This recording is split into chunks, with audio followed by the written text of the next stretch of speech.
Next देख लेते हैं इशूज एंड चैलेंजेस क्या है। नेक्स्ट क्या देखना अपन को, इशूज क्या क्या इशूज हैं एंड चैलेंजेस। इंडिया में क्या क्या दिक्कतें पड़ रही है एआई को लेकर, इन एआई फॉर इंडिया। इंडिया को क्या क्या इशूज एंड चैलेंजेस हैं एआई को लेकर के, आर्टिफिशियल इंटेलिजेंस को लेकर के, ठीक है ना। अब देखो सबसे पहला इशूज चैलेंजेस समझो क्या है, पहला पॉइंट मैं क्या बोल रहा हूँ। देखो क्या है, एआई काहे पर डिपेंड करता है, एआई का मेन वो क्या है जो इसको एनर्जी देता है। समझो कि भाई हम क्यों जीवित रहते हैं, क्योंकि हम खाना खाते हैं। समझ में क्या, एआई काहे पर डिपेंडेंट रहता है। एआई के लिए क्या है वो चीज, डाटा है ना। एआई काहे पे चलता है, डाटा पर चलता है, ठीक है ना, डाटा। ठीक, एआई काहे पे चल रहा है, डाटा पे चल रहा है। और हमारे देश में अगर हम बात करें डाटा की ना, तो हमारे यहाँ डाटा ही नहीं है। समझ में क्या, lack of data, lack of data. और हमने क्या देखा, एआई काहे पे काम करता है, एआई तो इसी पर रेस्ट करता है। एआई का फाउंडेशन है डाटा, बिना फाउंडेशन के तो काम ही नहीं कर सकते, बिना डेटा के वो काम ही नहीं कर सकते। समझ में क्या। अब देखो जैसे कि मैं बता रहा हूँ भाई, मान लो कि मैं एक ऐप बनाना चाहता हूँ, एक ऐप बनाता हूँ एआई बेस्ड काहे के लिए, ताकि मैं क्या कर सकता हूँ, टू इम्प्रूव एग्रीकल्चरल प्रोडक्टिविटी, ठीक है। मेरे को जो एग्रीकल्चरल प्रोडक्टिविटी है उसको बढ़ाने के लिए मैं कोई एक ऐप डिजाइन करना चाह रहा हूँ, और वो ऐप कैसा है, एआई बेस्ड। तो एआई बेस्ड के लिए मेरे को डाटा चाहिए, है ना। अब ये डाटा कहाँ पे है, पब्लिक डोमेन में। डाटा पब्लिक डोमेन में है ही नहीं, समझा क्या, डेटा तो है ही नहीं। डेटा किसके पास है, देखो गवर्नमेंट के पास तो बहुत सारा डेटा है। एक तो दो कंडीशन समझना आप, कुछ सेक्टर पर गवर्नमेंट के पास डेटा है, कुछ सेक्टर पर गवर्नमेंट के पास डेटा नहीं है। जैसे आईसीटी से रिलेटेड गवर्नमेंट के पास कम डेटा है, समझ रहा। लेकिन ये हिस्टोरिकल डेटा है ना, गवर्नमेंट के पास क्या है, हिस्टोरिकल डेटा। एग्रीकल्चर को लेकर के तो 1950 से लेकर के आज तक कितने हर दिन रिपोर्ट तैयार होती है, गवर्नमेंट के पास पता है कब क्या क्या करना है, समझा क्या, हिस्टोरिकल डेटा है गवर्नमेंट के पास। तो ये अब ये जो डेटा है हिस्टोरिकल डेटा, ये गवर्नमेंट के पास ऐसे ही रखा हुआ है ना, आइडल रखा हुआ है, ठीक है, आइडल रखा हुआ है। इसका कुछ नहीं, बस सड़ रहा है। जब आरटीआई आप लगाओगे कुछ तो आपको मिल जाएगा। ये पब्लिक डोमेन में है क्या, पब्लिक डोमेन में ये डेटा है ही नहीं। पब्लिक डोमेन मतलब आप फ्री रख दो किसी वेबसाइट पर, तो मेरे को जरूरत पड़ेगी तो मैं जा करके देख लूंगा क्या डाटा है वो। ये डाटा पब्लिक डोमेन में नहीं है, ये एब्सेंस है, पब्लिक डोमेन में एब्सेंस है। तो फिर मैं क्या करूंगा भाई, मेरे को अगर एआई बेस्ड कोई भी एप्लीकेशन बनाना है तो मेरे को तो डाटा चाहिए, डाटा मेरे पास है ही नहीं। तो फिर मैं डिस्करेज हो गया कि नहीं हो गया, मैं क्यों बनाऊंगा ये सब, मैं क्यों इन्वेस्ट करूंगा। तो इंडिया में एआई इसीलिए कम तरीके से मतलब स्प्रेड नहीं हो रहा, क्यों, क्योंकि लैक ऑफ डाटा है, समझा क्या। दूसरी बात करते हैं कि भाई एआई बेस्ड डाटा है, तो मैं क्या बोल रहा हूँ, हाँ गवर्नमेंट के पास डेटा कैसा है, गवर्नमेंट के पास डेटा है काहे को लेकर के, एग्रीकल्चर को लेकर के डेटा है गवर्नमेंट के पास, इकोनॉमी को लेकर के डाटा है। ये तो एग्रीकल्चर का एग्जांपल लिया था मैंने, तो आप एग्जाम में क्या बता दोगे, एग्रीकल्चर, इकोनॉमी, फिर आप बता दोगे कि भाई एनर्जी से रिलेटेड डाटा है गवर्नमेंट के पास। लेकिन ये डाटा जो है, ये डेटा पब्लिक डोमेन में नहीं है, data not in public domain, public domain में ये डेटा नहीं है, पब्लिक डोमेन में नहीं है। तो इसीलिए क्या होता है, इस पर रिसर्च जो होता है, रिसर्च की जो चांसेस हैं वो कम हो जाते हैं, समझा गया, रिसर्च के चांसेस कम हो जाते हैं, समझा गया। लैक ऑफ डेटा कैसे काम करता है,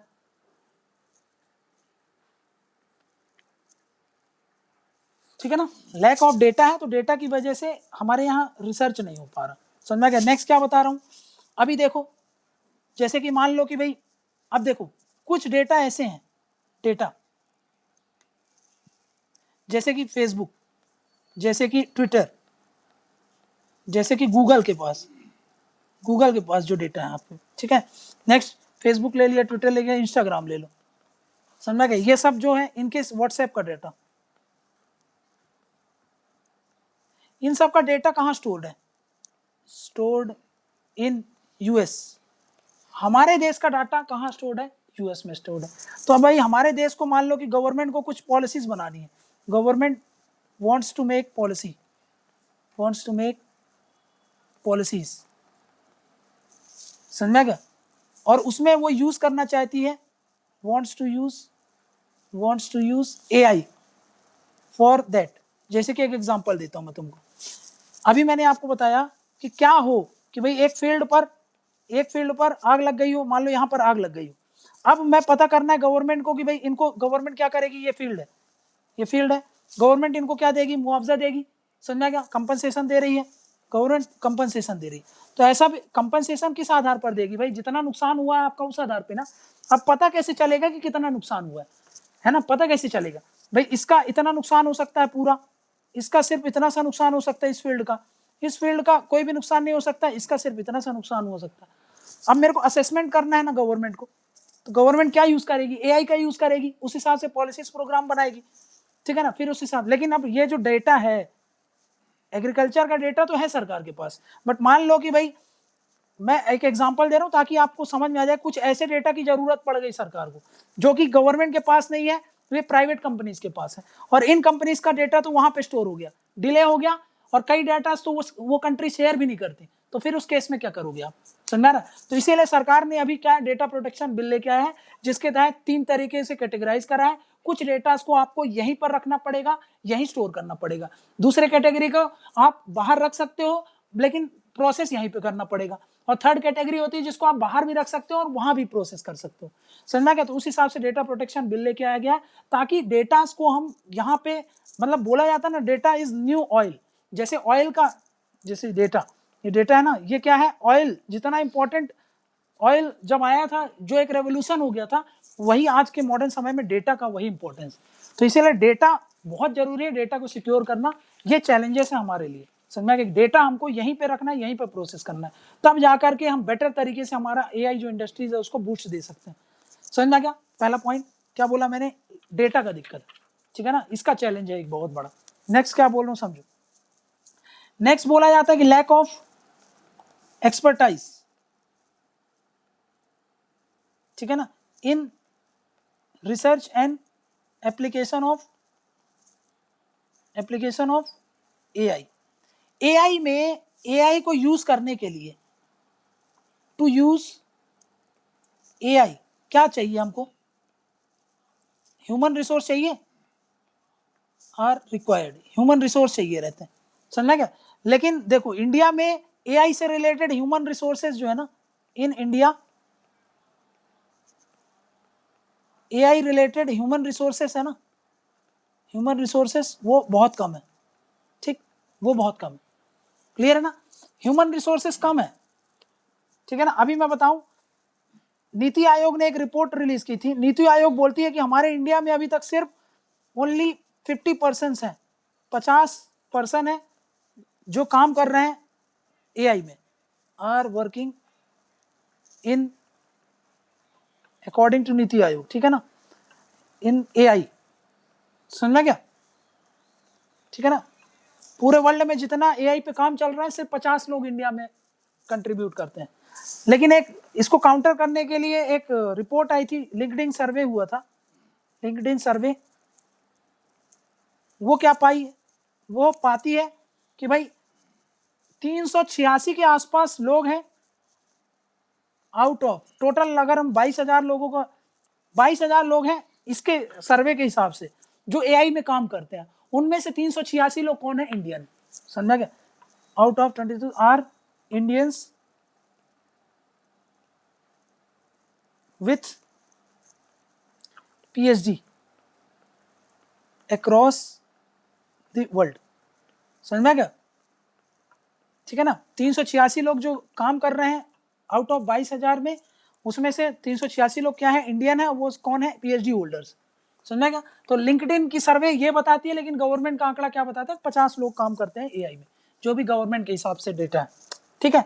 लेकिन क्या बोल रहा है वो, उसके साथ साथ अब समझो, ठीक है, अब इतने लोग काम करते हैं, मान लो कि 22,000 लोग इसको लेते हैं अपन 100%, समझा क्या, 22,000 लोग अगर एआई में काम कर रहे हैं, तो इनमें से सिर्फ और सिर्फ ओनली 4% आर वर्किंग फॉर, या फिर इन बोल लो काहे में, डीप लर्निंग में। डीप लर्निंग समझते हो ना, ये मशीन लर्निंग का एडवांस स्टेज होता है जहां पर ह्यूमन ब्रेन को कॉपी किया जाता है, मतलब एआई इस स्तर पर हम ले जाते हैं ताकि वो एग्जैक्ट रेप्लिका, जैसा इंसानी का दिमाग सोचता है वैसे ही ये सोचना काम करे, इसको बोलते हैं डीप लर्निंग। सिर्फ 4% लोग काम करते हैं, समझना क्या, 4% are working in deep learning, और उसमें भी इंडिया से अगर हम रेशियो निकालें इंडियंस, तो वो लगभग आपको निल मिलेंगे, समझना क्या, समझ में आ रहा है ना? तो डीप लर्निंग में हमारे पास दिक्कत हो रही, ठीक है। ठीक, अब एक चीज और समझो, अब ये ह्यूमन रिसोर्सेस, एक तो ये समझ ह्यूमन रिसोर्स की जरूरत क्यों होती है, human resource are required for, क्यों जरूरत है डीप एआई में, क्यों जरूरत होती है? क्योंकि देखो हमको क्या करना है, एआई जनरेट करना है, एआई फॉर एप्लीकेशन, है ना, एप्लीकेशन मतलब कहीं उसका यूज करेंगे हम एआई का, उसके लिए ह्यूमन रिसोर्स चाहिए। लेकिन क्यों चाहिए? क्योंकि भाई ये एआई कहाँ पे काम करता है, एआई वर्क्स ऑन कोडिंग और एल्गोरिथम पे ही काम करता है ना, कोडिंग एंड एल्गोरिथम, ठीक। ये सब काहे पे काम करता है, कुछ कोडिंग करनी पड़ेगी, एल्गोरिथम करना पड़ेगा, उसी के अनुसार को बेस बना करके। अब ये कोडिंग एल्गोरिथम किस आधार पर देते हैं हम? डाटा के आधार पर, समझना क्या? जो डाटा होगा उस हिसाब से हम क्या करेंगे, कोडिंग और एल्गोरिथम जनरेट करेंगे, उस हिसाब से ये वर्क करता है, समझना क्या? उस हिसाब से एआई काम करेगा। अब ये कोडिंग और एल्गोरिथम कौन कर सकता है भाई? ये कोडिंग और इसको करने के लिए ये नॉर्मल जो कोडिंग होती है कंप्यूटर कोडिंग, उससे बहुत अलग होता है। तो अब हमारे यहाँ जो ट्रेंड वर्कफोर्स है वो कहाँ से रिलेटेड है? आईसीटी वाली कोडिंग करते हैं, लेकिन यहाँ पर एआई की कोडिंग और एल्गोरिथम के लिए हमको ट्रेंड वर्कफोर्स चाहिए, समझा क्या? और इस केस में हमारा इंडिया में लैग करता है, समझा क्या? इंडियन स्किल्ड मैन पावर कम है, यहाँ पर मैन पावर ये कम है, समझा क्या? क्लियर है? तो ये अभी हमने देख लिया ह्यूमन रिसोर्स से रिलेटेड ये दिक्कतें चल रही है। क्लियर है? दोनों पॉइंट समझ में आ गया ना? ह्यूमन रिसोर्स भी कम है, डेटा भी कम है हमारे यहाँ, और दोनों चीज, इन दोनों के बिना कोई भी एआई ग्रोथ नहीं हो सकती, समझ में आ रहा ना? बिना एल्गोरिथम के और बिना डेटा, देखो डेटा नहीं होगा एल्गोरिथम नहीं जनरेट कर सकते, और एल्गोरिथम नहीं जनरेट कर सकते तो आप एआई नहीं चला सकते। और एल्गोरिथम जनरेट करने के लिए आपको क्या चाहिए? ह्यूमन रिसोर्स चाहिए।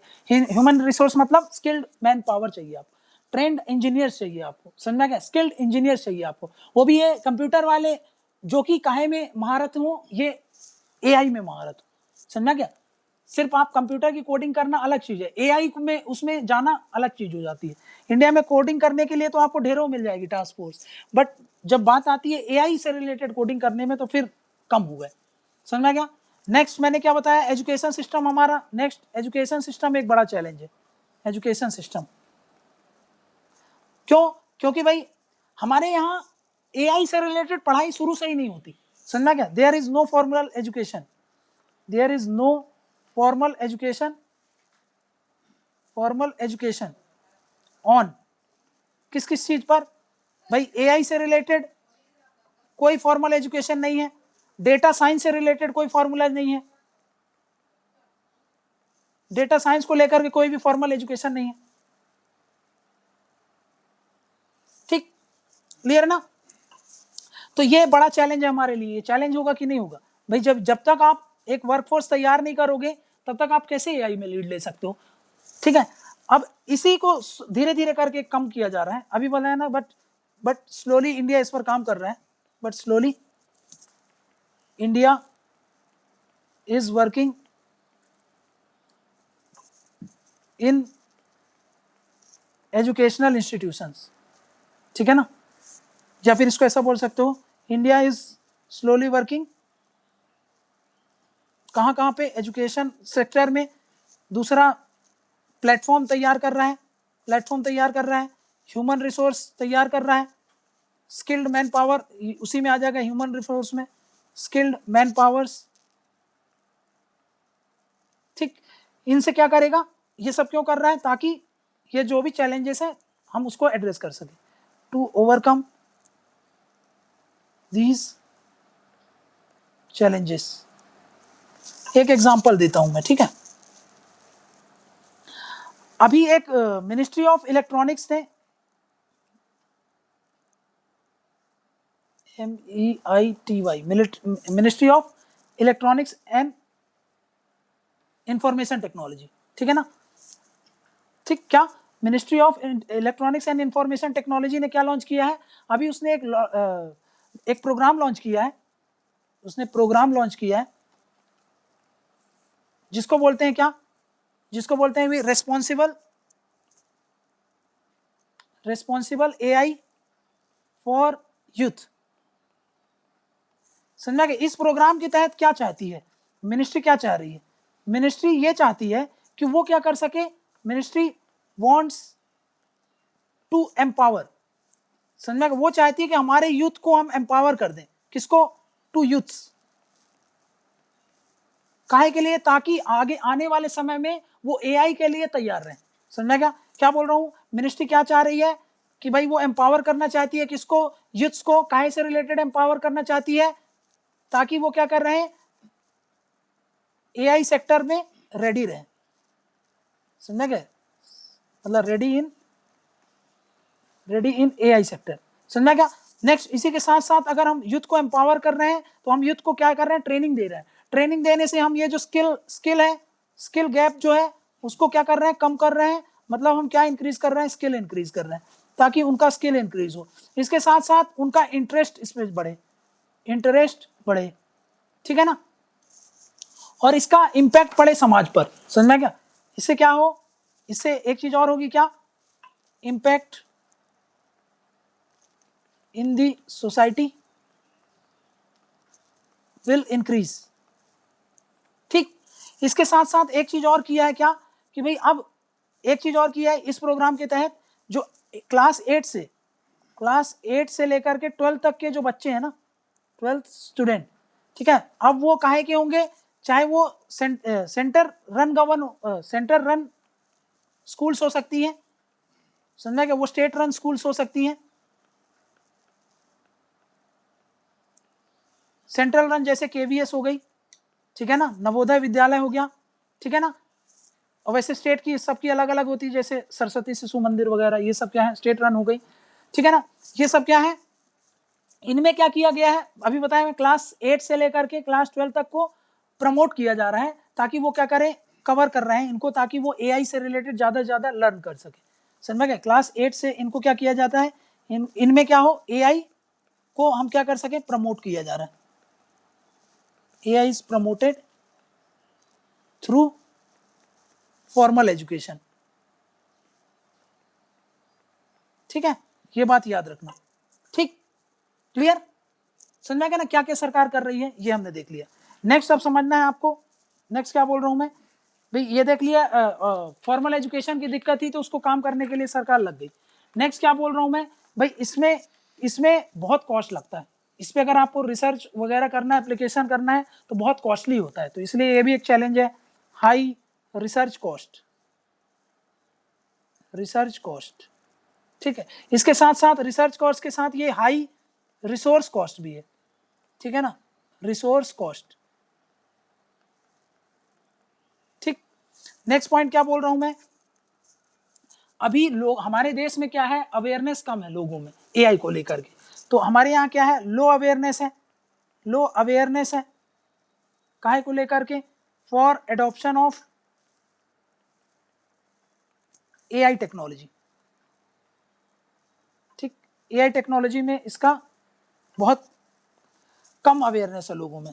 नेक्स्ट, अब सोचो, सबसे बड़ा दिक्कत तो ये बहुत इंपॉर्टेंट पॉइंट है जिसको मैं बोलता हूं प्राइवेसी का इशू है, प्राइवेसी एंड सिक्योरिटी इशू। कैसे?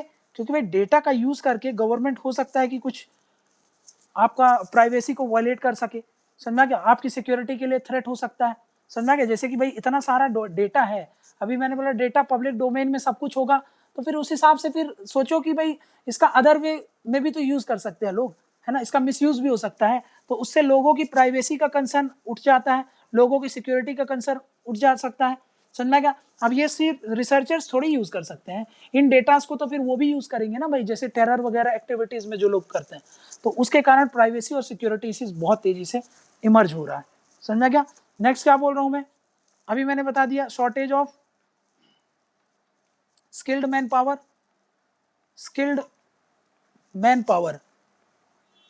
ठीक, shortage of skilled manpower है, ये भी हमने देख लिया।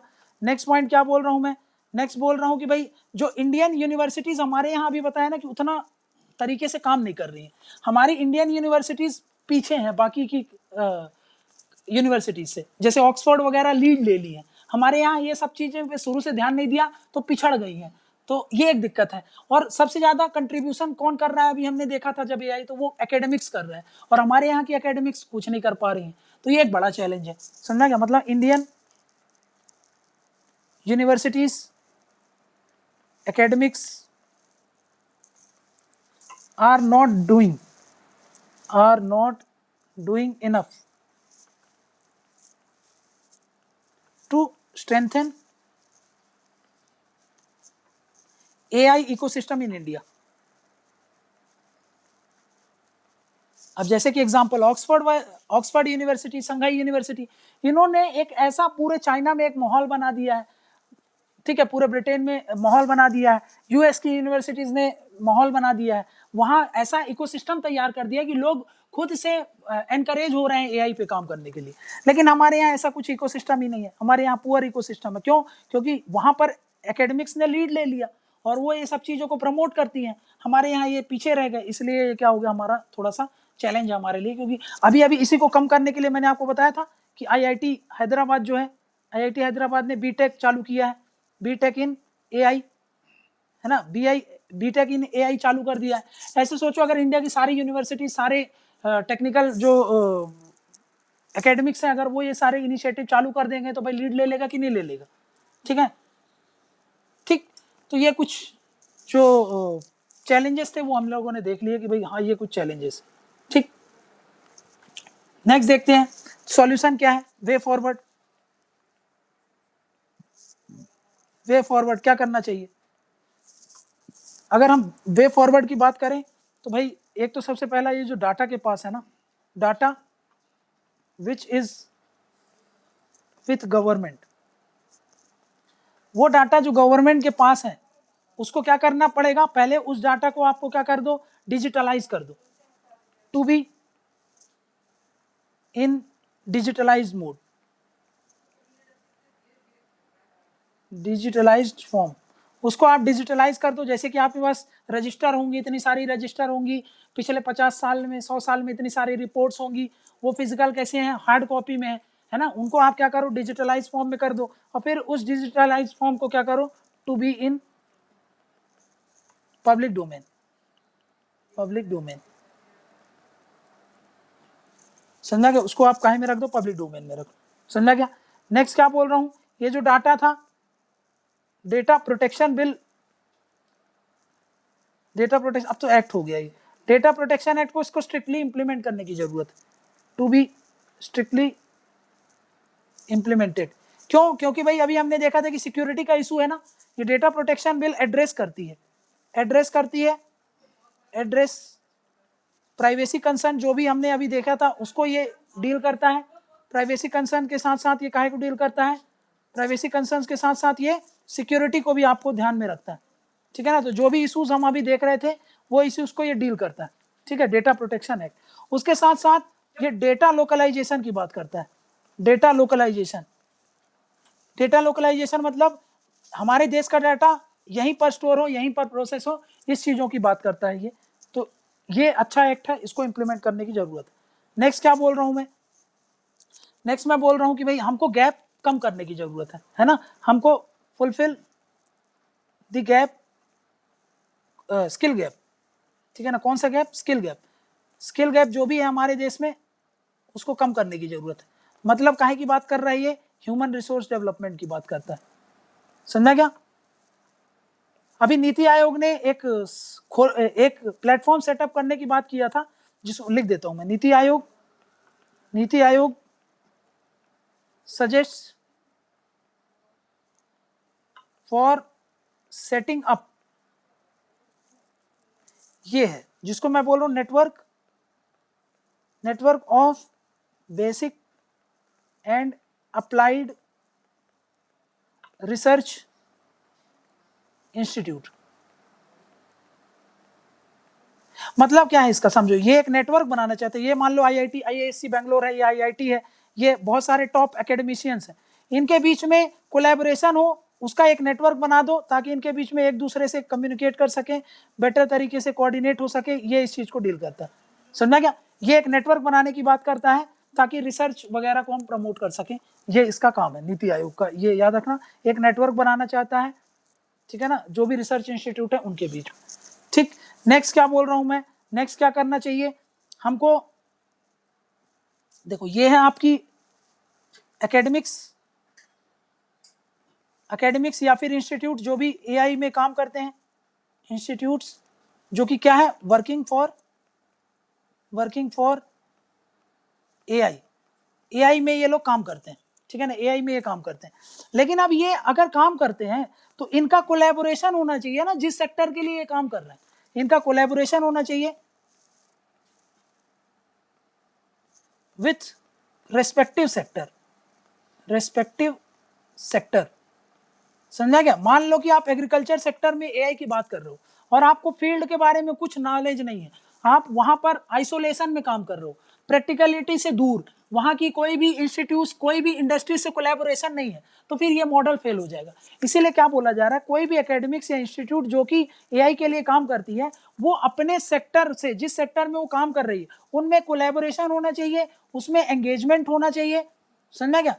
प्लस उस सेक्टर से ही नहीं, उस सेक्टर से रिलेटेड जो भी इंडस्ट्रीज हैं, समझा क्या, जिसके लिए आप ये एआई के लिए काम कर रहे हो उनसे भी आपका कोलैबोरेशन होना चाहिए, एंगेजमेंट होना चाहिए, तब जा करके ये रिजल्ट मतलब इसका जो आउटपुट होगा वो अच्छा होगा, समझा क्या, वो बढ़ेगा। अगर आप आइसोलेशन में काम करोगे तो कोई मतलब नहीं है, ठीक है ना। नेक्स्ट लास्ट में क्या लिख दोगे आप कि भाई प्राइवेसी जो इशू था, privacy of individuals plus security concerns of peoples या फिर सिटीजन्स, इसको सरकार अगर एड्रेस कर दे तो पब्लिक का फेथ भी बढ़ेगा इस पर, समझा क्या। Security must be addressed so that people faith in this sector increases, समझा क्या ना। तो ये कुछ सजेशन भी हमने दे दिया, क्या क्या सजेशन है, तो हमने क्या समझ लिया, हम लोगों ने पूरा एक मीनिंग समझ लिया, इंडिया क्या क्या कर रहा था वो देख लिया, सिग्निफिकेंस समझ लिया, एप्लीकेशन देख लिया, चैलेंजेस देख लिया, वे फॉरवर्ड देख लिया कि आगे क्या करना चाहिए। तो यहाँ पर हमारा जो एआई वाला टॉपिक होता है वो हो गया कंप्लीट।